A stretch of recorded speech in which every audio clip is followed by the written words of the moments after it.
Himalayan 450 பைக்கோட disadvantage என்ன இந்த பைக்கு அப்படின்னா, சிட்டிக்குள்ளே நீங்கள் ரைட் பண்ண சொல்ல கொஞ்சம் ஹெவியாக வெயிட் இருக்க மாதிரி நீங்கள் ஃபீல் பண்ணுவீங்க. செகண்டு, வெயிட்டு மட்டும் இல்லைங்க, ஹைட்டும் நிறைய பேருக்கு ப்ராப்ளம். இந்த பைக்கில் ஓட்டணும் அப்படின்னா அரௌண்ட் ஒரு 5.7 5.8க்கு மேலே இருந்தீங்க அப்படின்னா நல்லா கம்ஃபர்டபுளாக ஓட்ட முடியும். ஸோ அதனால தான் நிறைய பேர் ஹிமாலயன் 450 விட்டுட்டு கொரில்லா 450க்கு மூவ் ஆன காரணம். சரிங்களா? ஸோ அதனால் ஹைட்டு இந்த பைக்கில் வெயிட்டும் பிரச்சனை, ஹைட்டும் பிரச்சனை, வண்டியில் ஹீட்டும் பிரச்சனை. என்னென்னா நீங்கள் சம்மர்லலாம் சிட்டிக்குள்ளெல்லாம் வண்டி ஓட்டுறீங்க அப்படின்னா ஹீட்டு ரைட் சைட்லேருந்து ஹீட்டு ரேடியேட்டர்லேருந்து அப்படியே கால்லே போடும். ஆல்ரெடி வண்டியோட ஹீட்டை ரெடியூஸ் பண்ணுறதுக்காக அந்த ரேடியேட்டர் வச்சுருக்காங்க. பட் அந்த ரேடியேட்டரில் இருக்க ஹீட் அப்படியே காலில் கண்டினியூஸாக அடிச்சிட்டே இருக்கும்.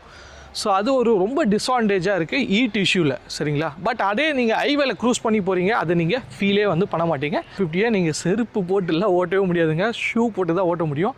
இல்லைனா உங்களை ஹீட் பயங்கரமாக நீங்கள் ஃபீல் பண்ண முடியும். இந்த வண்டிக்கு ஸ்பேர், சரிங்களா, ஜென்யூன் ஸ்பேர் இருக்குது இல்லையா, வண்டியோட ஸ்பேர், அது அவைலபிலிட்டின்றது கொஞ்சம் கிடைக்க மாட்டேங்குதுங்க. ஸோ நான் சென்னையில் இருக்கேன். ஸோ சென்னையிலே ஸ்பேர் கிடைக்கிறதுன்றது கொஞ்சம் கஷ்டமாக இருக்குது. எது எடுத்தாலும் ரொம்ப எக்ஸ்பென்சிவாக இருக்குங்க ஸ்பேர் பொறுத்தவரையே. ஃப்ரண்ட் அண்ட் ரியர் பிரேக் பேடோட காஸ்ட் மட்டுமே 6000 ரூபா. நான் இதுவரையும் அவ்வளோ காசு கொடுத்து பிரேக் பேடே சேஞ்ச் பண்ணதில்லை. ஃபஸ்ட் டைமாக front and back brake pad 6000 ரூபா கொடுத்து சேஞ்ச் பண்ண வேண்டியதாக இருக்குது.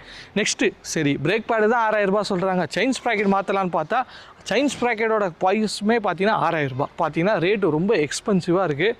ஸோ அந்த ஸ்பேரோட ரேட்டை கேட்டாவே நம்மளுக்கு லைட்டாக தலை சுற்றுற மாதிரி இருக்குது. என்னோட ஓன் பைக் ஹிமாலயன் 450. இந்த பைக்கில் பொறுத்தவரை நம்ம லாஸ்ட்டு 1.5 இயர்ஸாக யூஸ் பண்ணிகிட்ருக்கோம். அரௌண்ட் 25,000 கிலோமீட்டர்ஸ் ரீச் பண்ணியிருக்கோம். 5 சர்வீஸ் கம்ப்ளீட் பண்ணியிருக்கோம்.